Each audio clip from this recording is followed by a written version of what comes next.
जय श्री राधे कृष्ण। आप सभी का स्वागत है आपके अपने YouTube चैनल कथा सुख में। आज आप सुनेंगे धरती आभा के नाम से जाने जाने वाले जंगलों के तारा बिरसा मुंडा जी की जीवन गाथा। 19वीं शताब्दी का समय, भारत अंग्रेजों की पकड़ में था। जगह जगह अत्याचार, अन्याय और पीड़ा से पूरा देश करहा रहा था। लेकिन दूर झारखंड की पहाड़ियों, घने जंगलों और छोटे छोटे गांवों में एक ऐसी चिंगारी जन्म लेने वाली थी जो केवल अपने लोगों की मुक्ति का मार्ग ही नहीं बल्कि आने वाली पीढ़ियों के लिए भी संघर्ष और स्वाभिमान का सर्वोच्च प्रतीक बनने वाली थी। वह नाम था बिरसा मुंडा, एक ऐसा वीर जिसने न कोई बड़ी सेना देखी, न ही बड़े हथियार, न महलों में पला, न धन का सहारा मिला, लेकिन उसके भीतर एक ऐसी अधिकारों की ज्वालामुखी फूट पड़ी जिसने अंग्रेजी सरकार को हिला दिया। आज भी आदिवासी समाज उन्हें धरती आभा यानी धरती का पिता कहकर याद करते हैं। आइए जानते हैं इनकी जीवन गाथा के बारे में। 15 नवंबर 1875 झारखंड के खूंटी जिले के उली हाथू गांव में एक बालक जन्मा। उसका नाम रखा गया बिरसा। परिवार बहुत साधारण था। पिता सुखमुन मुंडा और माता करमी हाथ से खेती करते, मजदूरी करके अपना घर चलाते थे। इनका जीवन बहुत साधारण था, पर संस्कृति, परंपराएं और जंगलों से इनका गहरा रिश्ता था। यही उनकी पूंजी थी। बचपन से ही बिरसा मुंडा तेज तर्रार और सबसे अलग दिखाई देने वाले थे। वे बहुत कम बोलते, पर जो भी सोचते उसमें बहुत गहराई होती। गांव के लोग कहते कि यह बालक एक दिन कुछ बड़ा करके दिखाएगा। हमारे शहरों के बच्चों की तरह स्कूल, खिलौने और किताबें इनके जीवन का हिस्सा नहीं थी। बिरसा का विद्यालय जंगल था, पहाड़ थे, नदियां थी। वे पेड़ों को पहचान लेते थे, जड़ी बूटियों को समझ लेते थे, जानवरों की आवाज से उनकी स्थिति भांप लेते थे। एक एक पेड़ उनकी पहचान था, एक एक पत्ता उनका ज्ञान था। धीरे धीरे उनमें एक अजीब सी दिव्यता झलकने लगी। गांव वाले समझते कि यह तो कोई अलग ही शक्ति लेकर आया है। कुछ समय बाद उनका परिवार चलकोप गांव में आ गया। यहाँ उन्होंने एक जर्मन स्कूल में पढ़ाई आरंभ की। बिरसा जी पढ़ने में बहुत होशियार थे, इतने होशियार कि अध्यापक भी उनको देखकर दंग रह जाते। लेकिन मिशन स्कूल में एक समस्या थी। वहां बच्चों को ईसाई धर्म में बदलने का दबाव था। उनकी परंपराओं को गलत कहकर नीचा दिखाया जाता था। बिरसा जी यह सहन नहीं कर पाते थे। एक दिन उन्होंने विद्यालय में किसी बात पर खुलकर विरोध किया। विद्यालय वालों ने उन्हें वहां से निकाल दिया। लेकिन यह घटना महत्वपूर्ण थी। यहीं से बिरसा जी के अंदर स्वाभिमान की लौ और अधिक प्रबल हो गई। बाल्यावस्था में ही उनके जीवन की कठिनाइयों को उन्होंने करीब से देखा था।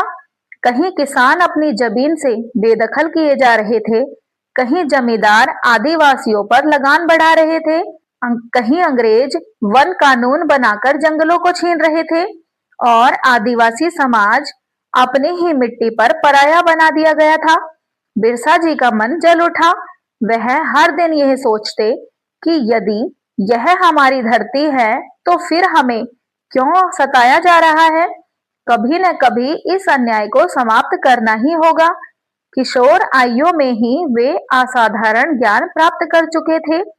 कभी वह दुनिया की पिटाई की आवाज से ताल बनाकर गीत रचता, तो कभी अपने साथियों को परंपरागत युद्ध कला सिखाते। उनमें नेतृत्व की भावना जन्मजात से थी। लोग धीरे धीरे उनके संपर्क में जुड़ते गए। अब वे समझ चुके थे कि अंग्रेजों से लड़ाई केवल बंदूक से नहीं बल्कि समाज को जगाकर ही की जा सकती है। लगभग 1890 के आसपास बिरसा जी पर एक विशेष आध्यात्मिक प्रभाव प्रकट हुआ। दूसरे लोग कहते उनके भीतर ईश्वरीय शक्ति है, कुछ कहते कि वे देवदूत हैं कुछ कहते कि धरती का संरक्षक बनकर उनको भेजा गया है। लोग उनसे रोग ठीक कराते, किसानों की परेशानियां बताते और आश्चर्य कि उनका शब्द ही कई बार उपचार बन जाता।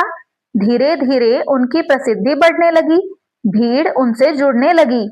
लोग उन्हें धरती आभा यानी धरती का पिता कहने लगे। बिरसा जी कहते थे कि हमारी धरती पर किसी का हक नहीं, जंगल हमारा है, नदियां हमारी हैं, ये हमारी ही मेहनत का फल है। यह बात आदिवासी समाज के दिल में बैठ गई। अब अंग्रेजों और जमींदारों ने लगान बढ़ा दिया था। किसान बेबस थे, गांव-गांव में भूख और दुख फैल चुका था। कई बार लगान न चुका पाने से पूरा-पूरा गांव उजाड़ दिया जाता था। किसानों की जमीन जबरन छीन ली जाती थी। बिरसा जी के अंदर एक आग भड़क उठी। वे सोचते कि अगर मैं नहीं उठा तो कब उठूंगा? अगर हम साथ न आए तो कौन आएगा? इस मुसीबत से एकजुट होकर ही लड़ा जाएगा। 1895 से 1900 के बीच जो कुछ हुआ वह इतिहास के उलगुलान कहलाया, मतलब महाआंदोलन, महाविद्रोह। बिरसा जी ने समाज को एक सूत्र दिया, हमारी जमीन हमारा राज। यह नारा आज भी झारखंड की पहचान है। हजारों आदिवासी उनके पीछे चल पड़े। वे हाथ में परंपरागत हथियार रखते, तीर, भाले, लाठी, कुल्हाड़ी। यह केवल विद्रोह नहीं था, यह आत्मसम्मान की लड़ाई थी। अंग्रेज प्रशासन समझ नहीं पा रहा था कि एक 20 से 25 साल का नौजवान इतनी बड़ी क्रांति कैसे खड़ी कर रहा है। जहां भी बिरसा जाते वहां लोगों की भीड़ उमड़ पड़ती। उनकी आवाज में जादू था, उनका व्यक्तित्व चुंबकीय था। वे कहते कि जंगल हमारा है, ईश्वर ने हमें दिया है, अंग्रेज कौन होते हैं हमें रोकने वाले। यह शब्द सुनते ही जनता में बिजली सी लहर दौड़ जाती। अंग्रेजों ने जबरन उनका दमन शुरू कर दिया। कई गांव जला दिए गए, लोगों को पकड़ पकड़ कर जेल में डाला गया। लेकिन लोग बिरसा से दूर नहीं हुए। उनके लिए बिरसा जी केवल एक नेता ही नहीं बल्कि उम्मीद की किरण थे। 1899 से 1900 का समय आया। अब पूरा मुंडा समाज एकजुट हो गया था। उन्होंने पुलिस थानों पर हमला किया, जमींदारों के अत्याचारों का अंत किया और खुलकर अंग्रेजों को चुनौती दे दी। यह आंदोलन इतना बड़ा था कि कलकत्ता और लंदन तक अंग्रेज सरकार चिंतित हो गई। एक रात चारों तरफ से अंग्रेज सेना ने घेराबंदी कर दी। बिरसा जी बीमार थे, मलेरिया ने उन्हें कमजोर कर दिया था और उन्हें गिरफ्तार कर लिया गया। लेकिन गिरफ्तारी के बावजूद भी लोग कहते कि धरती आभा को कैद में नहीं किया जा सकता, ये तो विचार है, चेतना है। अब समय आया 9 जून 1900 का। रांची जेल में बिरसा जी ने अंतिम सांस ली। उनकी आयु उस समय सिर्फ 25 वर्ष की थी। इतनी छोटी उम्र लेकिन इतनी विशाल क्रांति। आज भी इतिहास में ऐसा उदाहरण दुर्लभ है। अंग्रेजों ने उनके शरीर को अज्ञात स्थान पर दफनाया ताकि लोग उनके समाधि स्थल को तीर्थ न बना सके। लेकिन क्या विचार कभी दफन होते हैं? नहीं। बिरसा जी के जाने के बाद अंग्रेजी सरकार को झुकना पड़ा और उन्होंने कई कानून बदले, जैसे छोटा नागपुर टेनेंसी एक्ट, जिसने आदिवासियों की जमीन को कानूनी सुरक्षा दी। यह सब बिरसा जी के संघर्ष का ही परिणाम था। आज झारखंड राज्य का निर्माण भी बिरसा जी के सपनों का ही एक रूप है। उनके नाम पर विश्वविद्यालय, हवाई अड्डा, डाक टिकट, स्मारक, लेकिन सबसे बड़ा स्मारक आदिवासी समाज का उठता हुआ आत्मविश्वास था।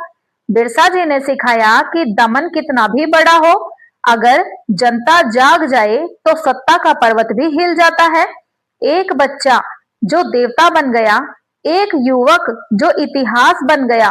25 वर्ष का एक युवक, न हथियार न सेना, सिर्फ आत्मविश्वास, संकल्प और स्वाभिमान। यही थी बिरसा मुंडा की पहचान। वे केवल आदिवासी नेता नहीं भारत के स्वतंत्रता आंदोलन के उज्जवल दीपक थे। आज भी जंगलों में जब हवा चलती है, पेड़ सरसराते हैं, तो पर्वतों से एक ही प्रतिध्वनि सुनाई देती है, हमारी जमीन, हमारा अधिकार। यही थी आज की दिव्य और प्रेरणादायक कथा। हम सबको धरती आभा बिरसा मुंडा जैसे महापुरुषों से यही सीख लेनी चाहिए कि अन्याय कितना भी बड़ा क्यों न हो, सत्य और साहस की एक छोटी सी चिंगारी भी पूरे इतिहास को बदल सकती है। भगवान हमें भी सदा सत्य के मार्ग पर चलने की शक्ति दे, धर्म की रक्षा करने का साहस दे और अपने कर्मों से समाज में प्रकाश फैलाने की प्रेरणा दे। अगर आपको आज की यह कथा थोड़ी सी भी अच्छी लगी हो, दिल को छू गई हो, तो कृपया इस वीडियो को लाइक करें, अपने परिवार और मित्रों के साथ शेयर करें और हमारे चैनल को सब्सक्राइब कर लें ताकि ऐसी ही सुंदर सुंदर कथाएं सबसे पहले आपको मिलती रहे। आपका एक एक लाइक, एक एक कमेंट हमारे लिए आशीर्वाद की तरह है। तो धरती आभा बिरसा मुंडा जी की जय। धन्यवाद।